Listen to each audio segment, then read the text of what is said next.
Now spirometry really offers a huge lot of tests which are done to study functions of the lung, or called pulmonary function tests, PFTs. They are almost 8 to 10 tests and they are all very complicated.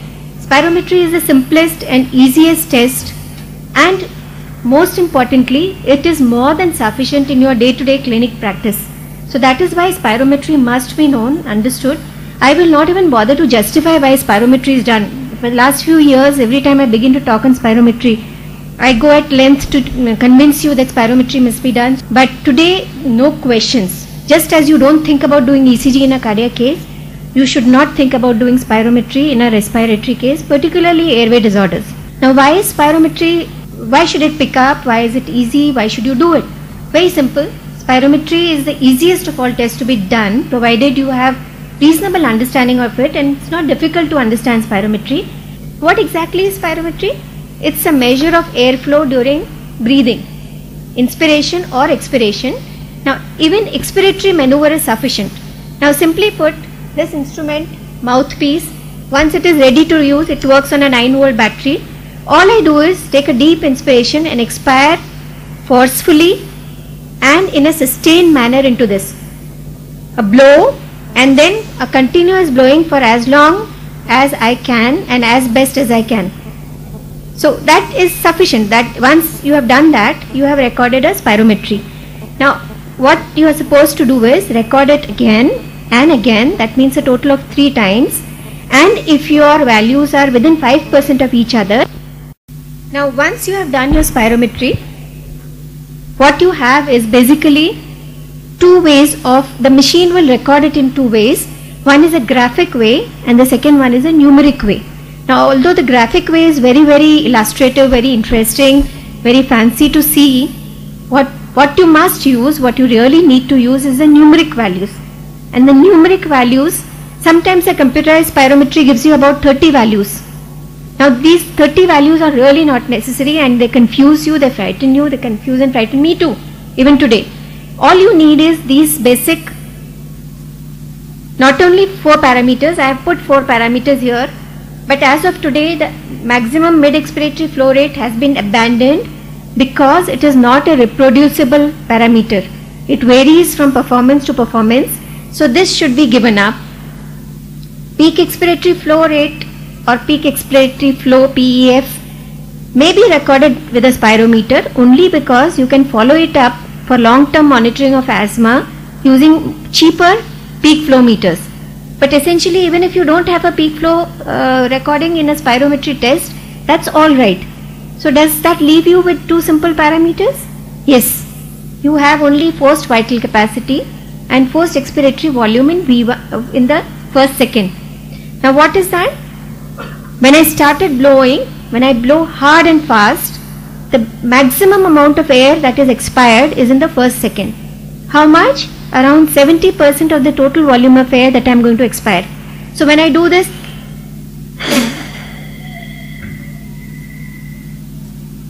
70% of this total air I expired in the first second, right? Because I am a normal person. And the total volume of air that I expired into this machine is the forced vital capacity.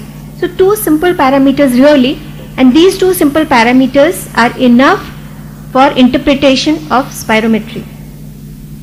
Interestingly, the graphs are there, so because they are there, I am going to show it to you. There are 2 graphic representations. One is the spirogram, which is the flow or volume against time, and this is sharp upslope. Why is it a sharp upslope? Because 70% of the air is expired in the first second, no? So if you take this as the first second, obviously everything has been expired, 70% has been expired in the first second, and then the rest of it is almost a plateau. So this total volume of air is the vital capacity, and the one in the first second is the FEV1. So this graphic form is the spirogram. When you record flow rate against volume, the graph looks like this. If it is only expiration, it will be the curve, and if it will be a loop if you record inspiration also. Now having said that, please let me tell you that although graphics give you a lot of visual interpretation, they really are dispensable and need not be looked at in your day-to-day clinical practice. Now, when you have those two basic parameters, the forced vital capacity and the forced expiratory volume in the first second, by themselves they have no meaning. When I blew into this machine, I recorded totally 4 liters, and that is my forced vital capacity, correct? And in the first second I recorded 3 liters, and what is that?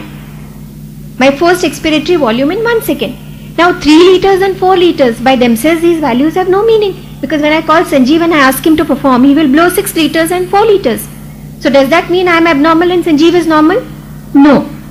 Therefore, what we need is calculated parameters, and the calculations are in terms of predicted values. So each one of us has a predicted value, and how is this predicted value derived? It is derived based on a patient's age, height, sex and ethnic group. If I am a female, I have a particular height, and I am an Indian, I will have a particular predicted value. Sanjeev's predicted value will be different and Sujit's will be different. Where do I get it from? They come along with the machine. When you buy this machine, you will be given a chart which will have predicted values. All you have to do is see age, height, sex and ethnic group. Obviously Indians will be given Indian values, and you have to see that and see what is my predicted value. So when you have predicted values for vital capacity and predicted values for the expiratory volume in 1 second, then you see your recorded values in terms of the predicted values. Is that easy to understand? Yeah. So vital capacity divided by predicted vital capacity into 100 will give you FVC percentage. Simple enough? This is the first calculated parameter. The second calculated parameter is FEV1, which you have recorded, divided by the predicted FEV1 into 100. And what is that value? FEV1 percentage predicted. So these two parameters, that is FVC percentage predicted and FEV1 percentage predicted, required me to have a chart which gave me my predicted values. But the third one, and which is a very very important parameter, the FEV1 by FVC percentage, does not require a predicted value. Why does it not require a predicted value? Because it is the patient's forced expiratory volume in 1 second divided by the patient's forced expiratory capacity into 100. There is no predicted value involved in this. And what is the ratio, expected ratio? 70%, very simple. Because I have been saying right from the beginning that we expire, a normal person expires 70% of all the air in the first second. So FEV1 by FVC ratio predicted should be, or a percentage calculated should be 70%. It's as simple as that. Now generally all normal values are 75%. FEV1 by FVC percent normal is 70%. Okay. So first what have we done? We have performed the maneuver. We have performed 3 maneuvers which are within 5% of each other. We have taken the best maneuver. Out of this maneuver we have taken 2 parameters, forced vital capacity, total volume of air that we have expired, and the forced volume of air that we have expired in the first second, and then we have proceeded to calculate the parameters, because the absolute values I have explained to you have no meaning really. These calculated values will have meanings. Now this particular person, when he performed, his FEV1 was 2 liters recorded, his predicted was 3 liters. So what is the FVC percentage? 2 divided by 3 into 100, and therefore 66%, right? His FEV1 was 2 liters and predicted is 2.5 liters. So what is the FEV1 percentage? 2 divided by 2.5 into 100, and that comes to around 80%. Okay? This slide just shows you how to calculate. And lastly, I said already, what was his FEV1? 2. What was his FVC? 2. Now normally the FVC should be more than 2, but more than the FEV1. But in this case it was the same. So we are going to take it as it is, 2 by 2 into 100, and therefore 100%. So what, out of 2 recorded values, we have calculated 3 calculated parameters. And these are the ones which we are going to use for interpretation. Now before we go on to, I'll show you an interpretation chart. I want to give you these clauses which are very very important before you make spirometric interpretation. And I'm not going to talk about all these, you can read and understand them. But most important of all is, please do not expect to get a diagnosis from spirometry. I've seen a number of physicians who fail to make a clinical diagnosis and they say refer to Naya Hospital for PFT. and then get the PFT and अरे इसमें तो diagnosis ही नहीं आया.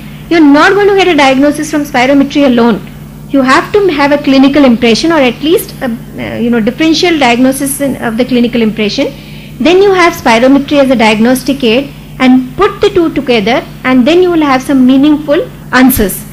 Just by itself, spirometry is not going to give you any answers, and very often you are going to go totally wrong. Next important thing is that they should be recorded by a trained technician who is very motivated. Now I keep repeating this joke, and some of you may have heard it before, but this was told to us by a Britisher, and he said in his spirometry lab he had two technicians. One was a very robust female, huge and hefty and very loud and booming, and the other one was a very tiny and meek female. And one patient's spirometry was done in 2 days, and he found a difference of 2 liters in 2 days. And he really did not, he wondered how it had happened, so he decided to investigate. And he checked out, and the first one was done by the robust female, the second one was done by the meek female. He asked them to show how they had done, and he finds that the robust female had said, "Come on now, you have to do a very good spirometric test, very good, very good. Start blowing, blow, blow, blow, blow, blow, blow, blow," and the fellow performed beautifully.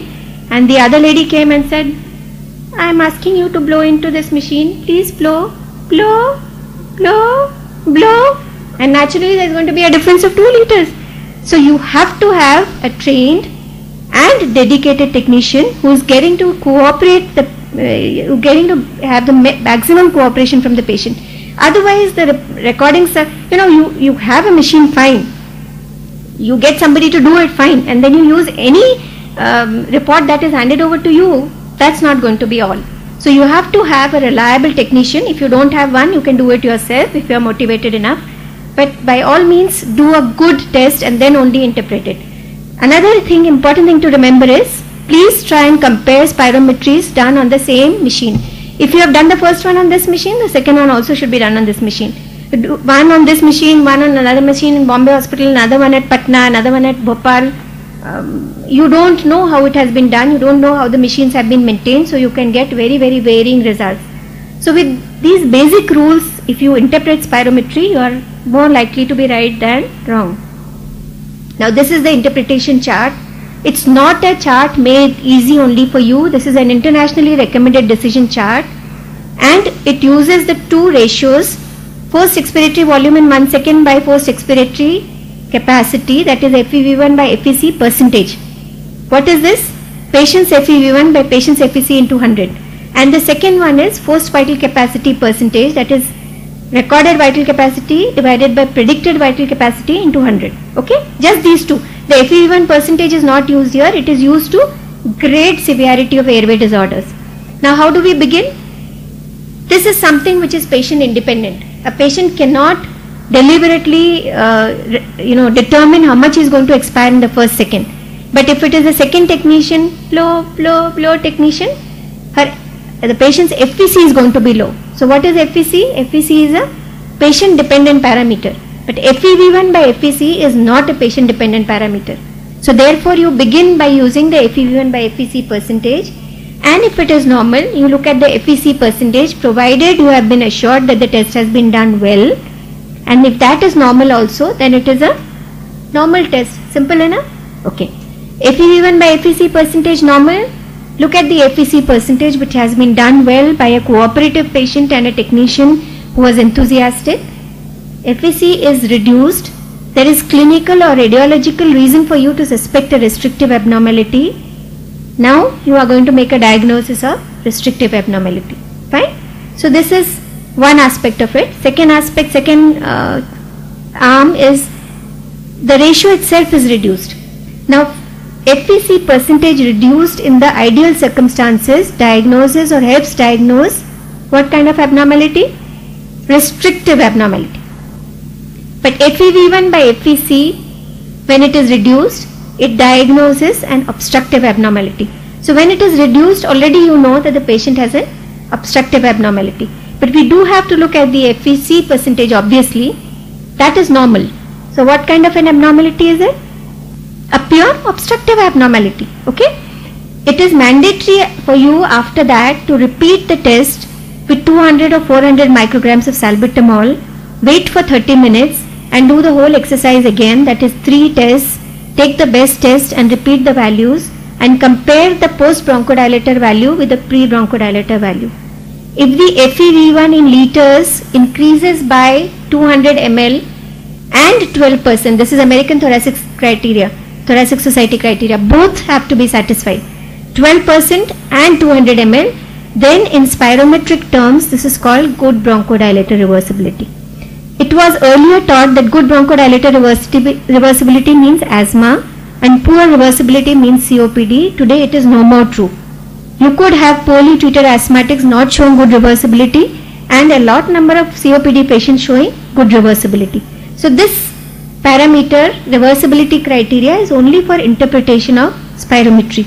It will not determine your clinical decision to give or not give bronchodilators, right? Okay. Now on the other arm we have FVC also reduced. Now very simple, if this patient has COPD and he had pleural effusion in the past and he has an X-ray showing pleural thickening, what is your interpretation? A mixed defect or a pure obstructive defect? A mixed defect, because you have a clinical reason for a restrictive abnormality.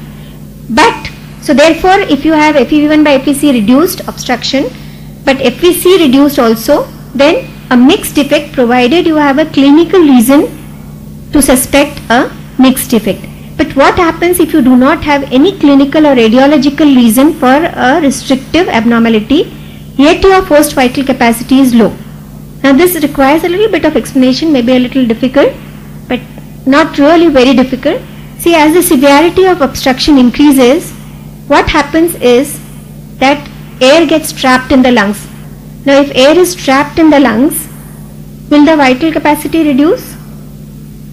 Yes, because vital capacity is what you are able to expire out. But if a sum of it is trapped in the lungs, you will obviously expire out less. So what will happen? The vital capacity will be falsely low. So this reduced FVC is due to severe obstruction as a result of air trapping. So your interpretation depends on clinical correlation. One patient has COPD and pleural thickening, and if you have FEV1 by FVC percentage low, you say obstructive. Then you have FVC percentage low, then you say with clinical correlation there is also restriction. So my diagnosis is a mixed defect. The second patient has pure obstructive defect, no clinical or radiological reason to have a restriction, but the severity of obstruction is very high and the FVC percentage is low.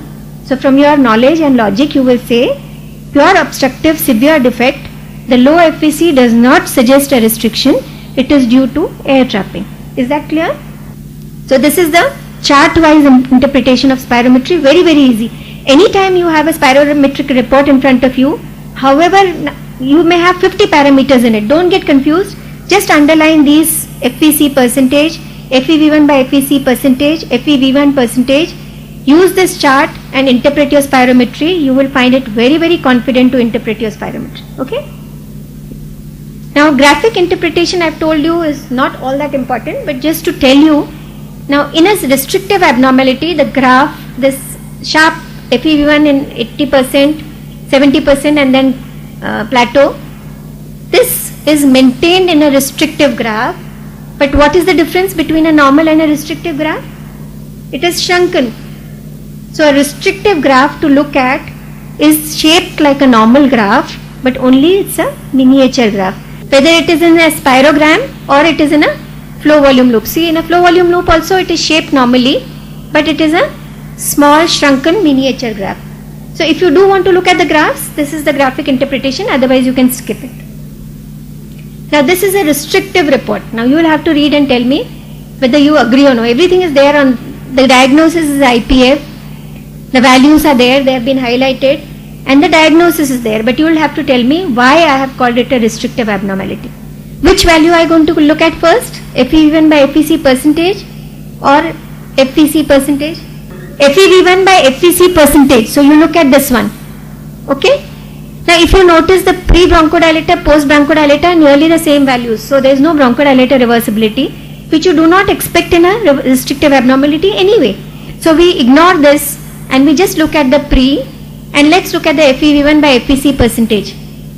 Normal, abnormal? Normal. It's 90%, therefore normal. So do we have an obstructive abnormality in this report? No. What do we look at next? FVC percentage predicted. How much is it? 52%. So is it a restrictive abnormality? Yes. So what is the interpretation of this report? A pure restrictive abnormality. Is there any confusion? No, because the clinical diagnosis is consistent with what you are finding in the spirometry. Okay? So you must have a diagnosis before you begin to interpret.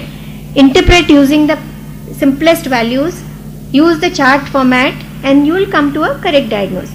Yeah? Now today's topic is on COPD, so just one example of restrictive and quickly move on to obstructive. Now the obstructive graph looks like this. The forced expiratory volume in 1 second in obstruction reduces. So instead of having this sharp upslope and the plateau, you have a slow upslope and going up like this. So the shape of the spirogram looks like this. Okay? And in a flow volume curve, you get this coving. So if you do have graphs, you can just look at the graphs and have a first impression. But let's quickly move on to the report. What is the diagnosis? Bronchial asthma. You have made a very confident diagnosis and you have made a diagnosis of bronchial asthma. What are you expecting? You are expecting an obstructive abnormality. It is there at the bottom, obstructive abnormality with good reversibility. But tell me why? Lower one or upper one?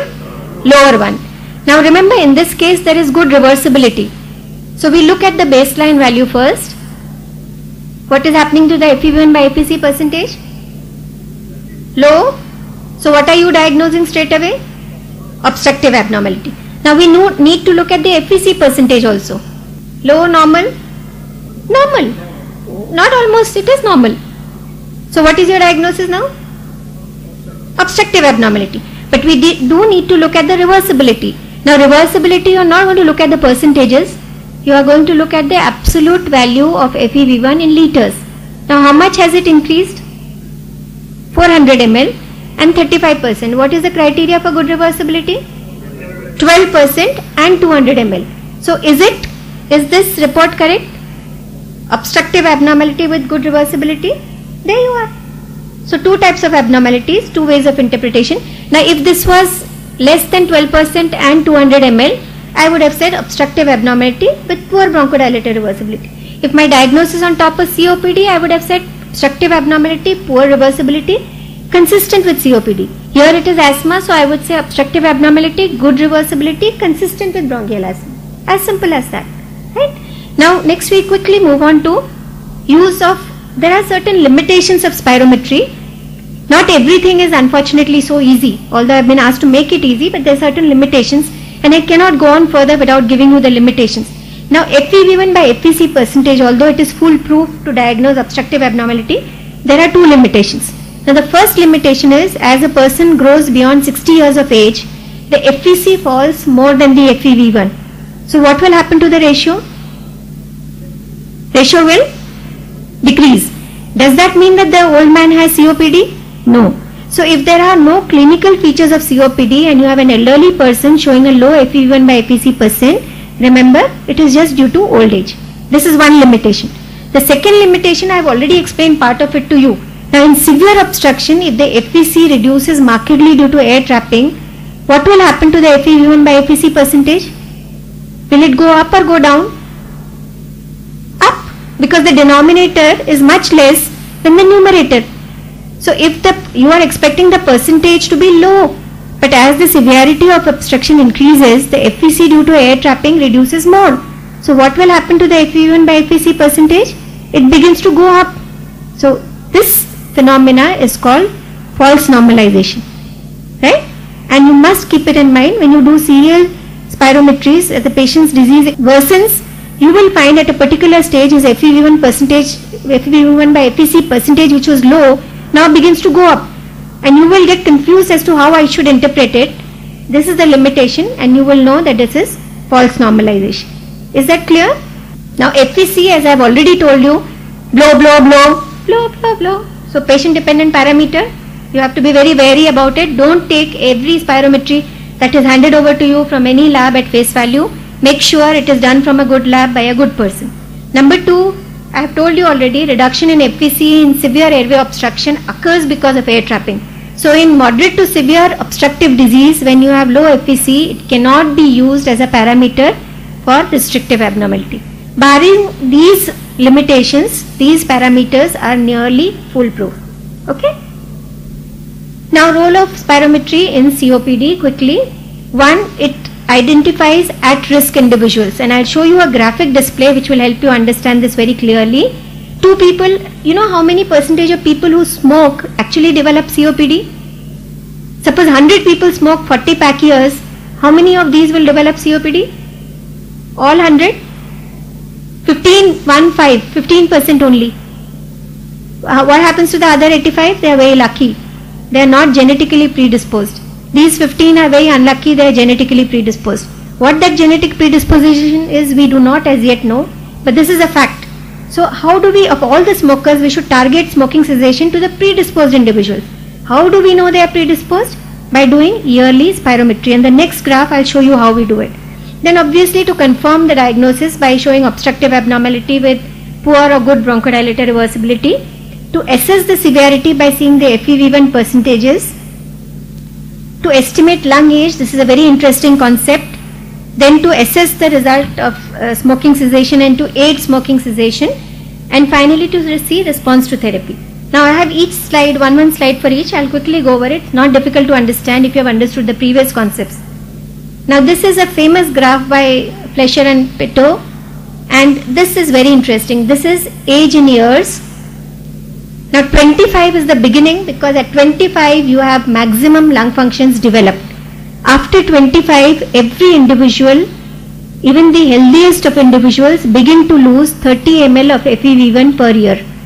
So all of you who are healthy, who don't smoke, who don't have asthma, who don't live in environmental pollution, are still losing 30 ml of FEV1 per year, right? Now this is never significant. Even if you reach the age of 90, it does not reach a significant level of disability. So it doesn't matter really. But people who are predisposed to development of COPD, that 15% group amongst the smokers, have a more rapid decline in FEV1. And what is the rate of decline? More than 70 ml per year. So if you have two of your friends who are smokers, and if you do yearly spirometry in both those, and after 5 years you realize that A friend is having a decline of 70 ml per year, B is having a decline of 20-30 ml. Who is a predisposed individual? A. Who will you target more for smoking? Of course you will target the other one also, because he may not develop COPD, he can develop lung cancer. But mostly you will target individual A for smoking cessation, because he comes under the heading of predisposed individuals. Now this graph is a slow decline of a normal individual or a non-susceptible smoker. Both are the same. Okay? But this graph, very rapid decline, is that of a predisposed smoker. Okay? So when you record yearly spirometry and then plot that spirometry FEV1 year-wise, you will be able to identify at-risk individuals. It can be very easily done if one wants to do it, and should be done. Is this clear? Now the next one is for diagnosis. I have already told you how to interpret. Does the graph look like an obstructive graph?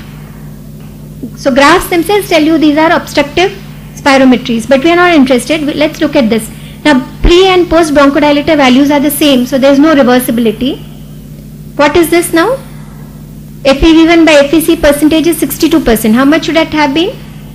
70%. So it is reduced, and therefore obstructive abnormality is definitely present. Correct? Let's look at the FVC percentage. It is 57%. Why is it so? Patient does not have any reason to have a restrictive abnormality. Why is the forced vital capacity reduced? Air trapping. So this is a classical spirometric report of a moderate to severe COPD patient. No reversibility, low FVC due to air trapping, very classical one. Okay? So this is the way you use spirometry to diagnose COPD. Now this is a gold chart really. This pre-bronchodilator FEV1. FEV1 by FVC should be less than 70% always. Okay, so assume that it is less than 70% in all these people, but in the first at risk, the lung functions are absolutely normal. FEV1 by FVC is normal, and FEV1 also is normal. Okay, so this person is called at risk. How do we know at risk? Because when we did yearly spirometry, he had a fall of more than 70 ml per year. So this one we can leave, but let's now see obvious COPDs. FEV1 by, it's not given over here, but FEV1 by FVC is less than 70%, and this, all of them. So all of them have obstructive abnormality, but severity of the obstruction is now going to be looked at by FEV1 percentage. What is FEV1 percentage? Patient's FEV1 divided by predicted FEV1. We have not used it so far, we are now going to use it. And that if it remains above 80%, then it is a mild COPD, okay, or gold class 1. If it is between 50 and 80, it is moderate obstruction or gold class 2. If it is between 30 and 50, it is severe or gold class 3. And if it is less than 30%, it is gold class 4 or very severe obstructive abnormality. Is this clear also? Yeah. So third one is use of spirometry for assessing severity of COPD. Now this last slide is a very interesting slide, and this is a concept of lung age. Okay. Now this was a 45-year-old man, and I recorded his spirometry, and I found that his spirometry FEV1 was 3 liters. Okay, at the age of 45, his FEV1 was 3 liters.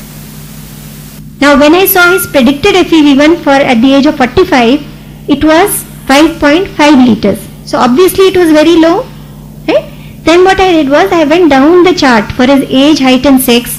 I just kept going down the chart to see at what age his FEV1 would have been 3 liters.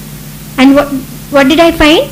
That FEV1 would have reached 3 liters when he had been around 77 years of age or around 80 years of age. So what does that tell you? That the man is 45 years old, but his lungs are 80 years old. Now this is the concept of lung age, and lung age is useful for you to understand how much he has been affected. But more than that, if you show this kind of a graphic representation to the patient, he gets so frightened that very often he quits smoking, as it is called cold turkey. Next day he doesn't touch the cigarette. If he is counseled properly or shown this graph dangerously enough. So this concept of lung age is very, very useful, and it helps smoking cessation. Thank you very much.